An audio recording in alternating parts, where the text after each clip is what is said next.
Good morning. Thank you. Welcome to another workshop at the Anti-Fragility Health Clinic with the man from the source of life, Charles Sine. I'm Charles Sine, CEO of Anti-Fragility Health. Thank you for joining another workshop with me as we explore and continue our journey, our longevity workshop series. We appreciate the time you take to join us and that you have been following us on YouTube and Facebook. On YouTube, you can find the full playlist of all the workshops we've been running for over the past 3 years. But mostly this year, since January, we've focused on our longevity workshop series. Why longevity? I wanted to go back to the top so that for people who've just been joining or who are already customers of our clinic and our process, to really understand at the high level what the journey is about. The journey is really about longevity, which is composite of living a long and healthy life. Living a long life we call lifespan, a healthy life we call health span. How long can you live while being healthy? That's really at the core of life. So we could live to 100, 120, 180, and die being healthy. Really important, because health is not connected to age. They are disconnected, and we're going to talk about some of those things. But before we go into that, we want to look at what are the levers, what are the things within your control that gives you the opportunity for fine-tuning, for taking control so you don't blame other people about your health. All of our health, is within our control. So very quickly, we've been going through all of this. We started very early with nutritional biochemistry, which focuses on macronutrients, and we're going to talk about that a bit today. We talked about sleep physiology, the big things about sleep, right? Issues of sleep apnea, sleep disturbances, and sleep quality and sleep duration, really, really important for life. Exercise physiology, we spoke about the maximum aerobic function, the heart rate levels at which the body's the body function is really optimized for giving us real benefit out of exercise. We spoke about stress, the 4 stresses, and how we build tolerances around that. We spoke about the detox process, the key engine for detoxification being the liver, and how we can support it with enzymes and processes so it can go through the 3-phase detox process of releasing heavy metals and toxins out of our body, and releasing, giving the body the opportunity to return back to homeostasis. The presence of those toxins and heavy metals in the body prime and promote chronic illness. Today we're going to talk about exogenous compounds, and I'll take some time to walk through that because that's our topic for today. We also last week spoke about genetics and epigenetics, how critical those are in determining and the amount of control or susceptibility that we can manage around those things. And you require a mindset and a roadmap to achieve longevity. We've spoken about that before, but I'm going to be going over all these subjects again with time. If you can go back to look at it, they're all very important. And then the big challenge that infections, allergens, which end up with inflammation and oxidative stress, why that is such a big issue for all of us, and the impact and the architecture that God gave us for survival on earth with regard to these things, which is our immune system. Our immune system is one of the most critical, I would say, the most critical system in the body for our achieving health span and lifespan. Because if you cannot overcome infections, you will not be around. So our ability to overcome infections and allergies and things like that is critical, because those things trigger chronic inflammation and oxidative stress, which are really the critical drivers for a chronic illness. So we're going to talk about that perhaps next week after we finish the series of talks we have right now. So let me go back to the topic, the essential topic today, exogenous compounds. Exogenous compared to endogenous. Endogenous compounds are things that the body produces. Exogenous compounds are things from outside that we give to the body, nutrients from outside that we give to the body. And it's a very important part of life because that's why we eat, that's why we drink water, and that's why we take supplements and things like that. So we want to look at what they are and how we break them down. So we're going to explore that topic today by starting on the big issue of supplementation. So let's just talk about supplementation. Most people think that they're already healthy. I drink water, I eat vegetables, I eat a good meal. But I want you to do an audit across those 9 areas. What actions you're taking across those 9 areas that would then give us a real powerful sense of whether you're healthy. So as we talk about supplementation today, it's a critical issue because we start with the supplementation of macronutrients. There are 5 macronutrients: proteins, carbohydrates, fats, fiber, and water. All of them really critical that we are taking them in the right amount and in the right proportions.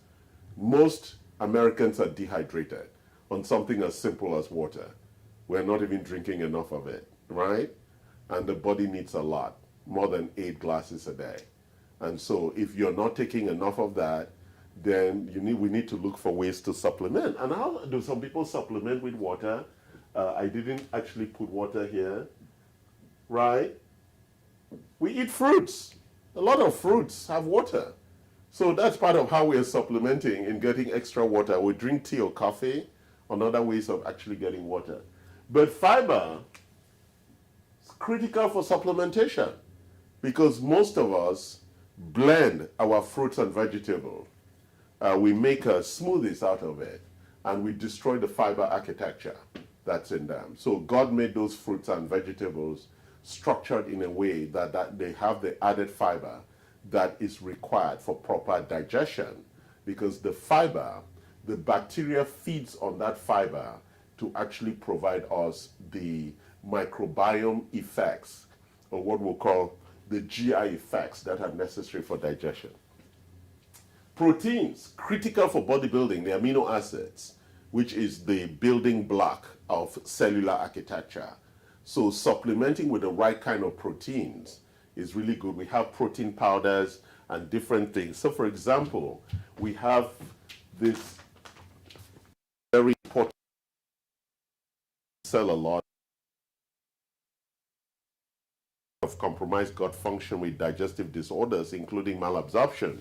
But if you look at the product, it has more than 15 amino acids, critical amino acids that the body requires. But what is really at the core of supplementation? It's difficult to eat foods that would give you all these very, very important amino acids.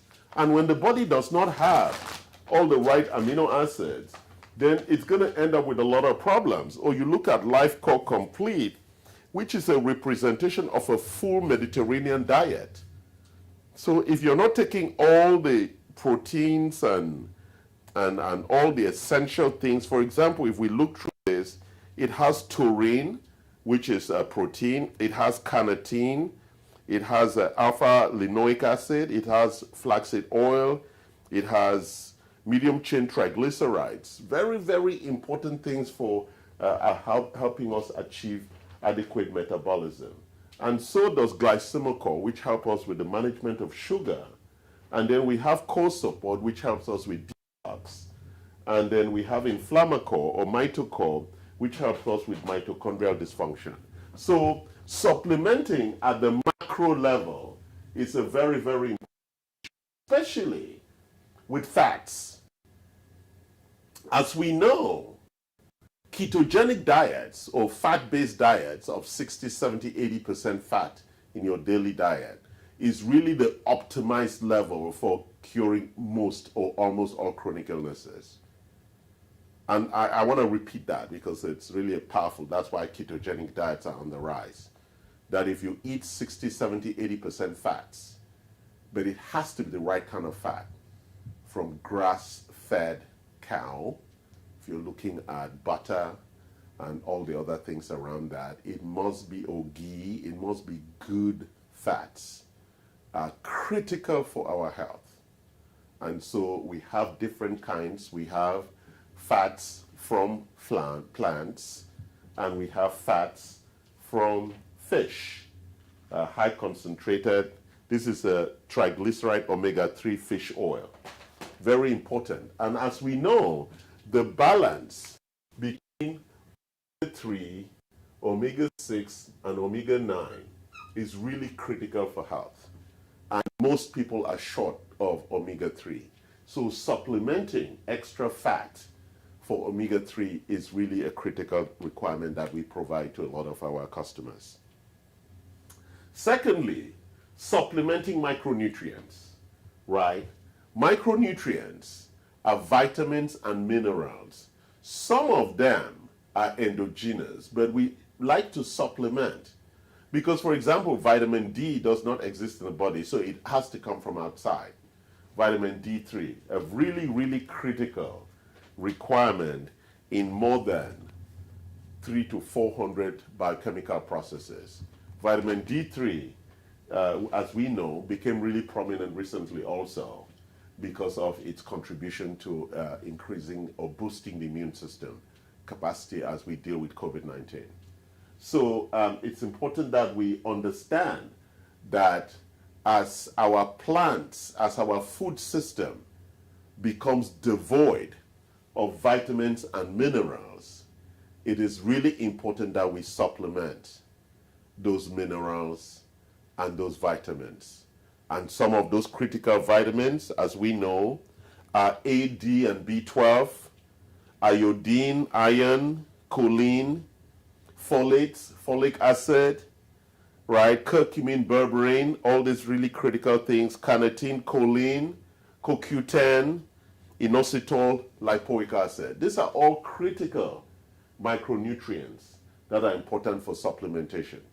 Then we look at the extra parts of supplementing. I break that. These are like the extras that are really critical. Antioxidants. We need to support the process of oxidative stress in the body. Why is that so important? We know that the mitochondria is the energy power cell in our bodies. The mitochondria gets overwhelmed when the gases, the nitrogen and free radicals that it produces are not removed out of the cellular architecture. And typically, the body will use glutathione and the substrates of glutathione to remove those free radicals. When we run low on those things, then the power cells, the mitochondria, gets overwhelmed and we begin to get feelings of fatigue. And so if the cell is not producing enough energy, then it cannot fight disease. Then it cannot power the body. Then we don't feel good. Really important that antioxidants, we supplement them because it clears up it clears up the architecture to provide us with the energy replenishment that the body needs for sympathetic and parasympathetic operations. Probiotics. When we were eating things that grew up in the soil that came out of compost, we had a very powerful balance of good and bad bacteria. But unfortunately, with the increase or the depletion of good bacteria in the soil, with the use of chemicals and different things we use on the soil, we find out that there's an increased levels of dysentery and constipation in the population as a result of an imbalance in the diversity of bacteria in the gut architecture. So supplementing with probiotics provides us a very important way to achieve what we call the GI homeostasis. Finally, we have phytonutrients, and phytonutrients would support whether they are digestive enzymes or different things to support in the overall digestion architecture that enables for us to achieve proper what we call absorption, digestion and absorption of the food we eat. Then there is this whole issue as we look at supplementation that arises called optimal nutrition. So for all of us, the levels of required nutrition are very different, genetically and epigenetically. So when you're younger and your body is getting all the foods as required, the needs for nutrition are genetically driven based on the inherited imbalances that we inherited with in our ability to properly make vitamin B12 or use it effectively. Our overall Krebs cycle of folate metabolism comes with some genetic impairments. Some people also have glutathione impairments, or they have methylation impairments. These are genetic things that we inherit that we would use optimal nutrition supplementation to address. But there is also, over time, as we develop diseases, that we begin to create epigenetic outcomes in terms of how we use, our lifestyles and the issues that are developing around that. So optimal nutrition is critical in addressing those genetic susceptibilities or weaknesses and the epigenetic weaknesses that are also coming from our lifestyle. And therefore, the optimization, which is one of our strategies of nutrients, is really driven at a personal level based on your age, gender, and the underlying lifestyle drivers that you've left. So it's really important that when we look at exogenous compounds, we begin to look at the things that we supplement with. And then we're going to talk about our intervention strategy, and you're going to see some other things that we intervene with. So when we look at our intervention strategy, I want to first look at lifespan, and that is health span. So we start with lifespan. At the core of lifespan, what really reduces our life are two things: aging and chronic illness. We're now considering aging as chronic illness. So what is our objective with lifespan? We want to slow down the aging process. That's the critical thing we want to do. If we can stretch out the clock, because each cell already has programmed death. So we want to slow down that timing so we can optimize. And there are quite a few compounds that have been discovered that you do that in some level. And I'm not going to go into too much detail about that, but I'll just walk you through some. I apologize, looks like I have a dry throat. So there's quercetin. This adaptogen, it's a phytonutrient. It's really important in almost every aspect of life as an precursor antioxidant. It calms down the inflammatory signals, oxidative stress in the body. Because we know increased inflammation and oxidative stress is a critical component of aging. Hormones, really the conductors of our biochemistry. Or as we age, they drop. Melatonin, testosterone, DHEA, progesterone, estrogen, they drop. And therefore, keeping them at the optimal level is really important for maintaining good health. Stem cells and exosomes. As we age, we run out of stem cells. It's one of the reasons we die. We're out of stem cells. What are stem cells needed for? For repair and regeneration. So when the heart or the liver or the kidney gets injured, we have the stem cells to go and help with that repair. But as we age and we run out of stem cells, we are incapable of that repair and regeneration. Exosomes are critical in that, like quercetin, they reduce the oxidative stress and inflammatory signals. They reduce through cell signaling, the ability for the cells to calm down and deal with that. NAD, one of the big ones, goes to the heart of the power production in the mitochondria to optimize the communication between the cytosome, the cell, and the mitochondria, who lives in harmony. Sirtuins, AMPK, adaptogens, these are all products that are coming out that are required for us to extend life. There are lots of people there like David Sinclair, Dave Asprey, and others who are promoting a focus on these products, including metformin, rapamycin, and a couple of others, as ways for us to begin to slow down the aging clock so that we can extend life. Really important concept. So that's one part, lifespan. Our strategies around health span falls into three areas: prevention, reversal, and optimization. Prevention, I was talking about optimal nutrition. We need to know what our genetic weaknesses are with regard to our underlying nutrition biochemistry, so we can supplement to the right levels. And there are 4 or 5 things that we tend to focus on. What we call the required daily allowance, that's published by the FDA for age and gender. It's really important we all know that. It includes vitamins and minerals that are really critical for us. Probiotics and fiber, really important that we start supplementing that. Having excess of it doesn't kill us. It's just excreted, but having the right amount is really critically important. Digestive enzymes, we want to make sure that all the food that we're eating is properly digested and absorbed.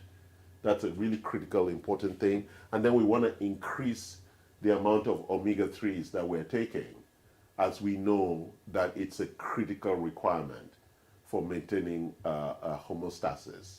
What is homeostasis? It's equilibrium in the body biochemistry.